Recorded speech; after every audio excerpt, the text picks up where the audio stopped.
प्रभा सिंह एमयूज़ music star academy में आप सभी का स्वागत है। आज हम इस वीडियो में ओल्ड पेपर्स का डिस्कशंस करेंगे। जो ओल्ड पेपर्स में जो इम्पोर्टेंट क्वेश्चंस आए हुए हैं उसका डिस्कशन करेंगे और धीरे धीरे फिर मैं आपको बताऊंगी कि एक क्वेश्चन से रिलेटेड और इम्पोर्टेंट फैक्ट क्या बनते हैं, हम उसके बारे में इस वीडियो में डिस्कस करेंगे।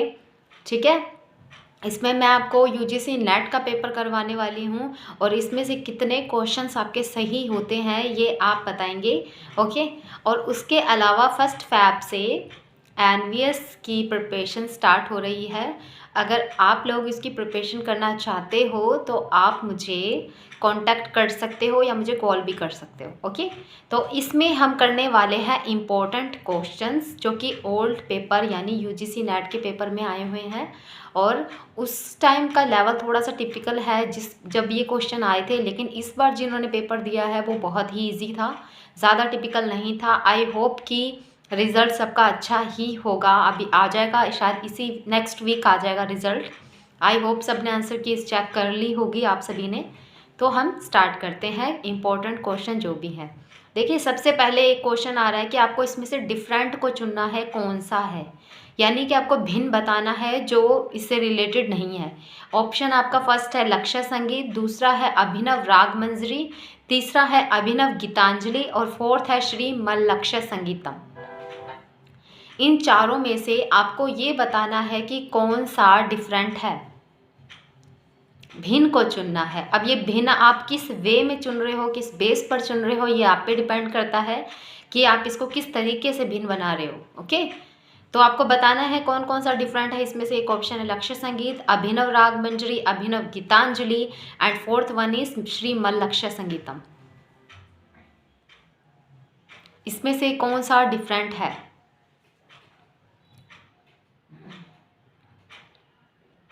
देखो, इसका ऑप्शन जो आएगा वो आएगा ऑप्शन नंबर 3, अभिनव गीतांजलि जो है वो डिफरेंट है। अभिनव गीतांजलि क्यों डिफरेंट है ये आप मुझे बताओगे, किस वे में है, मतलब किसका ग्रंथ है ये आपको बताना है। क्योंकि आपको पता है श्री मल्लक्ष्य संगीतम, लक्ष्य संगीत और अभिनव राग मंजरी जो ग्रंथ है ये किसके द्वारा लिखे गए हैं? भातखंडे जी के द्वारा लिखे गए हैं। ये तीनों ग्रंथ जो हैं वो भातखंडे जी ने लिखे हैं, जबकि अभिनव गीतांजलि जो ग्रंथ है जो जिसने लिखा है उसके बारे में आप बताओगे। ओके, किस पर्सन ने इस ग्रंथ को लिखा है उसके बारे में आप बताओगे। श्री मल्लक्ष्य संगीतम किसके द्वारा लिखा है? ये तो भातखंडे जी के द्वारा लिखा है। तो क्योंकि इसमें जो डिफरेंट है जो वो कौन सा है? अभिनव गीतांजलि, क्योंकि अभिनव गीतांजलि को भातखंडे जी ने नहीं लिखा है। अभिनव भारती जो है वो अभिनव राग मंजरी जो है ये भातखंडे जी द्वारा लिखा गया है। अभिनव गीतांजलि जो है ये भातखंडे जी द्वारा लिखा हुआ नहीं है, इसलिए ये जो है डिफरेंट हो जाता है। ओके, ये डिफरेंट हो जाता है, इसलिए इसमें ऑप्शन हम किसको क्लिक करेंगे? ऑप्शन नंबर सी को। ओके, सेकंड क्वेश्चन है हमारा, इसमें से रागें दी गई हैं, आपको बताना है मा सा वादी संवादी वाले रागों को इसमें से चुनना है जिसका मध्यम और षड्ज वादी और संवादी होता है। पहली राग दी है खमाज, दूसरी दी है बागेश्वरी, तीसरी दी है मालकोंस, चौथी है वृंदावनी सारंग। पहली राग दी है खमाज, दूसरी है बागेश्वरी, तीसरी है मालकोंस और चौथी क्या है? वृंदावनी सारंग। इसमें से आपको बताना है डिफरेंट कौन सी है। इसमें से आपको डिफरेंट को चुनना है कि इसमें से डिफरेंट कौन सी है, किसका वादी और संवादी मध्यम और षड्ज नहीं है। इनमें से किस राग का वादी और संवादी मध्यम और षड्ज नहीं है? बागेश्वरी, मालकोंस, वृंदावनी सारंग या फिर खमाज। देखो, खमाज जो राग है खमाज थाट भी है। ओके, खमाज राग भी है और खमाज थाट भी है। खमाज का अगर वादी और संवादी अगर आप देखो तो उसका गंधार और निषाद आता है। वृंदावनी सारंग की अगर हम बात करें तो उसका ऋषभ और पंचम आता है। बचा क्या?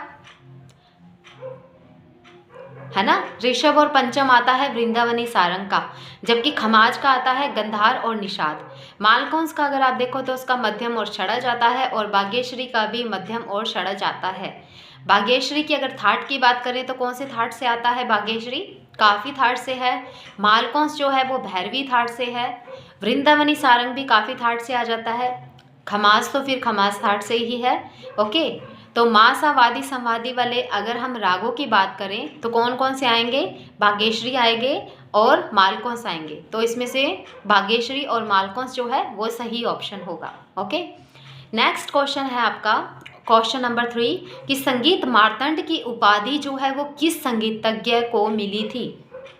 डीवी पलुस्कर को मिली थी क्या? संगीत मार्तंड की उपाधि किसे मिली है? डीवी पलुस्कर, फयाज खां, ओमकारनाथ ठाकुर या विष्णु दिगंबर पलुस्कर? संगीत मार्तंड की उपाधि जो है वो किसे मिली थी? इन चारों में से आपको सही ऑप्शन बताना है, संगीत मार्तंड की उपाधि किसे मिली थी। देखो, विष्णु दिगंबर पलुस्कर का तो उपाधि से कोई लेना देना है ही नहीं, उनको ऐसी कोई उपाधि मिली ही नहीं। ठीक है, तानसेन जी जो थे उनको तो भले कंठाभरण वाणी विलास की मिल गई थी।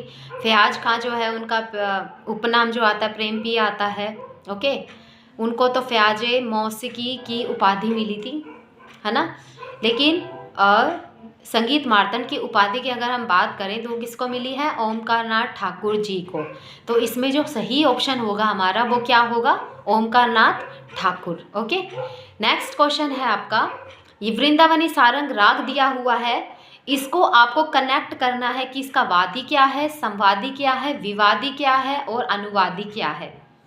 ठीक है, इसमें से आपको बताना है, इसको आपको मैच करना है कि इनमें से इसका विवादी ऋषभ है क्या, संवादी पंचम है क्या, कैसे आएगा। इसमें से आप चारों को मैच करना है।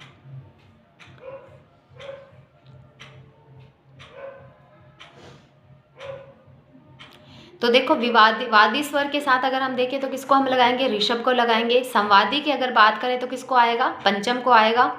ठीक है, वादी पंचम आएगा, वादी ऋषभ आएगा, संवादी पंचम आएगा, अनुवादी क्या आ जाएगा? मध्यम, और विवादी क्या आएगा? धैवत। तो इसको हम किससे मिलाएंगे? वादी को हम ऋषभ से मिलाएंगे, संवादी को हम पंचम से मिलाएंगे, अनुवादी को हम मध्यम से मिलाएंगे और विवादी को हम किससे मिलाएंगे? धैवत से। ठीक है, आई होप समझ गए आप। ये ऑप्शन आया था, ये क्वेश्चन आया था उसके अंदर, जिसके अंदर वादी को, संवादी को, विवादी और अनुवादी इन चारों को मैच करना था, आपको बताना था।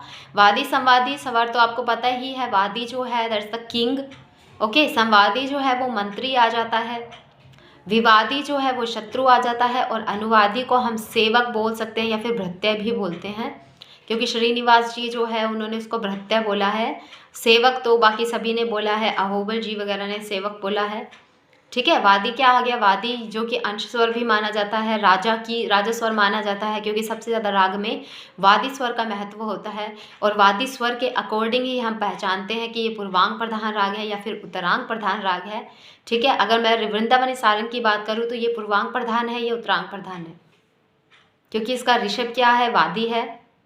तो उस हिसाब से अगर आप देखो तो ये कौन सा आ जाता है?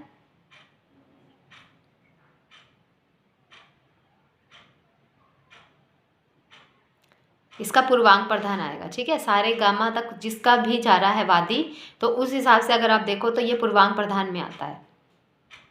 और मध्यम की अगर हम बात करें, बागेश्वरी की बात करें तो बागेश्वरी भी पूर्वांग प्रधान होगा, मालकोंस भी पूर्वांग प्रधान होगा, खमाज भी पूर्वांग प्रधान राग के श्रेणी में आता है, क्योंकि इनका जो वादी है स्वर वो अगर आप देखो तो सप्तक के पहले 4 स्वरों में ही आ रहा है। तो इस हिसाब से ये वादी के हिसाब से ही हम पता लगाते हैं कि ये पूर्वांग प्रधान है या फिर उत्तरांग प्रधान है। तो इस हिसाब से ये पूर्वांग प्रधान है। ठीक है, समझ में आ गया होगा आपको। नेक्स्ट क्वेश्चन हम करते हैं, इसमें से आपको बताना है कौन सा गमक का प्रकार नहीं है। ऑप्शन 1 है आपका सफूरी, दूसरा ऑप्शन है गुम्फित, तीसरा ऑप्शन है हुमफित और फोर्थ पर है कंपित।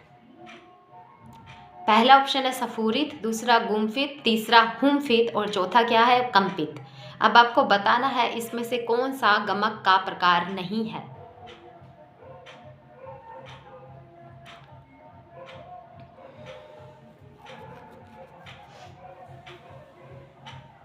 देखो, गुम्फित जो है वो कोई गमक का प्रकार नहीं है, जबकि हुमफित तो गमक के प्रकार में आ जाता है। ठीक है, और कंपित भी आता है, सफूरी तो आता ही आता है।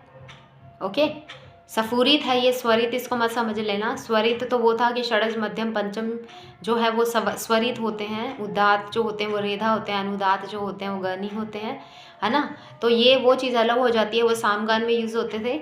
ये जो है ये हम यहाँ पे गमक की बात कर रहे हैं, तो इसमें जो स्वर आएगा ऑप्शन नंबर बी। गुम्फित नाम की कोई गमक नहीं है, सफूरित नाम की गमक है, हुम्फित नाम की गमक है, कंपित नाम की गमक है, आहत भी है गमक का नाम, ठीक है।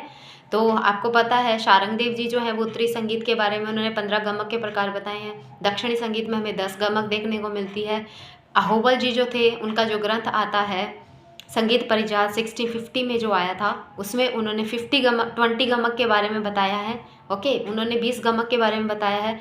और सबसे पहले कई बार क्वेश्चन आ जाता है कि सबसे पहले गमक की जानकारी किसने दी है, तो शारंगदेव के संगीत रत्नाकर ग्रंथ में सबसे पहले हमें इसके बारे में जानकारी मिलती है। सबसे पहले हमें शारंगदेव के संगीत रत्नाकर में ही गमक की इन्फॉर्मेशन मिलती है। और गमक के बारे में शारंगदेव जी ने पहले बताया है 15 गमक माने हैं उन्होंने। दक्षिणी संगीत की अगर बात करें तो वहाँ पे 10 गमक माने जाते हैं। तो इसका जो ऑप्शन सही होगा वो ऑप्शन कौन सा सही होगा, बी, हुम्फित। हुम्फित नाम की गमक नहीं है कोई, गुम्फित सॉरी, है ना, गुम्फित नाम की कोई गमक नहीं है। अगला क्वेश्चन है आपको, इसको टाइम के अकॉर्डिंग आपको लगाना है। ओके, इसको टाइम के अकॉर्डिंग लगाना है। पहला मैं दे रही हूँ प्रमाण श्रुति, दूसरा है आर्चिक गाथिक, तीसरा है वीणा के स्वरों की स्थापना, और चौथा है स्वरों की आंदोलन संख्या। इन सबको आपको क्रोनोलॉजिकल ऑर्डर में लगाना है कि पहले किस चीज़ के बारे में बताया गया था, बाद में किस चीज़ के बारे में बताया गया था। ये पेपर मैंने आपको टेलीग्राम पर सेंड भी किया था जिसमें आंसर कीज नहीं थी। ओके, किस किस ने वो क्वेश्चन सॉर्ट आउट करे। अगर आपने क्वेश्चन सॉर्ट आउट कर लिए हैं तो बहुत अच्छी बात है, नहीं है तो आपको धीरे धीरे करके वीडियो के थ्रू करवा दिए जाएंगे। इसमें आपको बताना है कि क्या कौन सी चीज़ पहले आई थी। प्रमाण श्रुति, आर्चिक गाथिक दूसरा ऑप्शन है, तीसरा है स्वरों को क्रमानुसार लगाना, स्वरों वीणा के तार पर स्वरों की स्थापना, और चौथा जो ऑप्शन है वो स्वरों की आंदोलन संख्या। तो इसका जो क्या ऑप्शन आएगा, कौन सा ऑप्शन आएगा, कौन सा पहले हम लगाएंगे, किस चीज़ के बारे में पहले जिक्र होगा। देखो सबसे पहले अगर हम बात करें तो सबसे पहले क्या लगाएंगे हम, प्रमाण श्रुति। प्रमाण श्रुति जो है अगर आप देखो वो भरत के टाइम पे हमें देखने को मिलती है 4वीं शताब्दी में। प्रमाण श्रुति की जानकारी हमें 4वीं शताब्दी में मिलती है, ठीक है। उसके बाद क्या था, आर्चिक गाथिक, यानी कि सबसे पहले हम किसकी बात करेंगे, आर्चिक गाथिक जो है सबसे पहले आया था। क्योंकि आपको पता है वैदिक काल में आर्चिक आदि सामगान जो होता है, सामवेद, है ना। वैदिक काल की बात हो रही है, वेद जो हुआ करते थे उसी काल में हुआ करते थे। तो सामवेद में सबसे पहले वेदों की बात हुई। तो वेद काल में ही 3 स्वर थे, आप सभी जानते हो 3 स्वरों का गायन होता था ग रे सा का, ठीक है। जो कि कौन कौन से थे, उदात, अनुदात और स्वरित थे। स्वरित जो कि होता है षडज होता है, अनुदात जो होता है वो ऋषभ होता है, और उदात जो होता है वो गंधार होता है, ठीक है। तो इन सब के बारे में हमें कौन से वेद में मिलती है, वैदिक काल में। तो सबसे पहला काल जो था वैदिक काल ही था। प्रमाण श्रुति की जानकारी हमें किससे मिलती है, प्राचीन काल से। प्राचीन काल में भरत ने ही तो बताया ना प्रमाण श्रुति के बारे में, जब उन्होंने स्वरों की स्थापना करी थी उस टाइम पे बताया था। उसके बाद वीणा के तार पे स्वरों की स्थापना किसने करी है, अहोबल जी ने की है, जो कि उनका संगीत परिजात ग्रंथ जो आता है उसमें हमें पता चलता है। 6050 टाइम जिसका था 17वीं सेंचुरी का था, जो मध्य काल में आएगा। और आधुनिक और उसके बाद स्वरों के आंदोलन की संख्या जो आई थी सबसे लास्ट में आई थी। सबसे लास्ट में स्वरों की आंदोलन संख्या के बारे में बताया गया था। ओके, आई होप कि आपको समझ में आ गया होगा। चलिए अगला क्वेश्चन है, स्वर विरुद्ध पद का संबंध किससे है। क्वेश्चन ये है आपका, स्वर विरुद्ध पद का संबंध किससे है, प्रबंध की धातु से, प्रबंध के अंगों से, गमक से, या फिर निबद्ध गान से। स्वर विरुद्ध पद तेनक का संबंध किससे है, आपको पता है ये तो बहुत इजी है। स्वर विरुद्ध पद तेनक पाठ ताल, ये 6 प्रकार के होते हैं। गमक इसके प्रबंध के अंग जो होते हैं 6 होते हैं, धातु 4 होती है, ठीक है। स्वर का मतलब क्या होता है, जिसमें 6 स्वर यूज़ हो, स्वर सारे यूज़ हो। विरुद्ध का मतलब क्या होता है, विरुद्ध का मतलब होता था कि किसी का गुणगान करना। और पद का मतलब तो आपको समझते ही हो, वर्ड्स की बात होती है, ठीक है। तेनक किसको बोला जाता था, तेनक जो होता था, तेनक का मतलब होता था कि मतलब कि उस टाइम पे ऐसा होता था कि किसी राजा की प्रशंसा के लिए अगर कोई गीत गाया जा रहा है राजा को, तो उसमें राजा की जो प्रेस होती थी, उस पर्सन की, जो राजा है उसकी प्रेस जो होती थी वो सारा उस गाने में जिक्र होता था, तो उसको तेनक बोला जाता था। पाठ का मतलब तो आप समझते ही हो, पाठ का मतलब क्या होता है? पाठ का मतलब होता है तबले के बोल हो गए, मृदंग के बोल हो गए, पखावज के बोल जो होते हैं उसको हम पाठ बोलते हैं। और ताल तो आपको पता ही है, एक ताल, तीन ताल, चौताल, है ना? ये जो सारी तालें होती हैं, ये इसको एक ताल बोला जाता है। जो भी ताल उसमें यूज़ होती थी तो उसके अकॉर्डिंग ही ताल का होता था, ठीक है। स्वर के लिए तो स्वर आ गए, विरुद्ध के लिए वही आ गया। पद का मतलब होता था वर्ड्स, तेनक का मतलब होता था कि किसी भी पर्सन की प्रशंसा के लिए गाया जाने वाला, और पाठ का मतलब मृदंग, तबला जो भी यूज़ हो रहे हैं वाद्य उसके लिए, और ताल तो फिर आप समझते ही हो। थैंक यू सो मच अगर आपको ये वीडियो पसंद आई तो।